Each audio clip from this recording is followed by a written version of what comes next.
നമ്മൾ ഒട്ടുമുക്കാലും റേഡിയോ അമേച്ചേഴ്സ് ഉപയോഗിക്കുന്നത് കോആക്സിയൽ കേബിളായിരിക്കും. വാങ്ങാൻ ലഭ്യത അതാണ് ഭേദം. പക്ഷേ എന്നാലും ചിലപ്പോൾ ബാൻഡിലെ ഡിസ്കഷൻ്റെ ഇടയിൽ ചിലരൊക്കെ ലാഡർ ലൈൻ ഉപയോഗിക്കുന്നു എന്ന് പറയാറുണ്ട്, കേട്ടിട്ടുണ്ടാവും. അപ്പോൾ എന്താണ് ഈ ലാഡർ ലൈൻ? കണ്ടാലൊരു കോണി പോലെ 2 വയറ് അതിൻ്റെ ഇടയിൽ സ്പേസർ വെച്ചിട്ട് കൃത്യമായ അകലത്തിൽ ആ വയറിങ്ങനെ വരും. അപ്പോൾ ഇതിൽ ഡയലക്ട്രിക് മെറ്റീരിയൽ, ഇൻസുലേറ്റർ മെറ്റീരിയൽ കുറവായതുകൊണ്ട് ലോസ് കുറവാണെന്നാണ് പറയണത്. അതായത് ഒരു ഉദാഹരണത്തിന് പറഞ്ഞു കഴിഞ്ഞാൽ കോആക്സിയൽ കേബിളിൽ ഒരു 2 dB ലോസ് വരുന്നിടത്ത് ലാഡർ ലൈനിൽ 0.2 dB ലോസേ ഉണ്ടാവുള്ളൂ. അപ്പോൾ അത് വളരെ ഉപയോഗമുള്ളൊരു കാര്യമാണ്. ലോസ് കുറയലാണല്ലോ, അപ്പം നമ്മുടെ കൂടുതൽ സിഗ്നൽ പുറത്തേക്ക് റേഡിയേറ്റ് ചെയ്ത് പോകും. പക്ഷേ അതിൻ്റെ വയറിൻ്റെ ഇൻസുലേഷൻ എന്താണ് ഉപയോഗിക്കുന്നത്, പെർമിബിലിറ്റി എത്രയാണ്, ഇതൊക്കെ അനുസരിച്ച് ക്യാരക്ടറിസ്റ്റിക് ഇമ്പിഡൻസ്, ലാഡർ ലൈൻ്റെ ഇമ്പിഡൻസ് മാറും.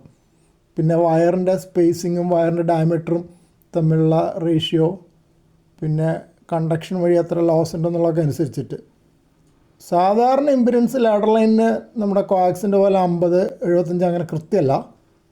ഒരു 450 ohms ഏകദേശം ഉണ്ടാവും. പക്ഷെ അത് ഉണ്ടാക്കുന്ന മെറ്റീരിയലും എല്ലാം അനുസരിച്ച് കുറച്ച് അങ്ങോട്ട് കൂടി മാറും. 600 ohms വരെ ഉണ്ടാവാം. അപ്പോൾ അതുകൊണ്ട് ആൻറ്റന ട്യൂണർ ഇല്ലാണ്ട് ഉപയോഗിക്കാൻ പറ്റില്ല. മാച്ചിങ്ങിന് എന്തായാലും ആൻറ്റന ട്യൂണർ വേണം, ലോസ് കുറവാണെങ്കിലും. നമ്മളൊരു സാധാരണ ഡൈപോൾ ആൻറ്റന ഉപയോഗിക്കുകയാണെങ്കിൽ ലാഡർ ലൈനിൻ്റെ വലിയ ആവശ്യമില്ല. കാരണം അതിൻ്റെ ഫീഡ് പോയിൻ്റ് ഇമ്പിഡൻസ് ഒരു സാധാരണ കോആക്സിയൽ കേബിൾ RG213 ആണ് ഞാൻ ഉപയോഗിക്കുന്നത്. 50 ohms ആണല്ലോ RG213. അതുപോലെ റേഡിയോൻ്റെ ഇമ്പിഡൻസും 50 ohms തന്നെയാണ്.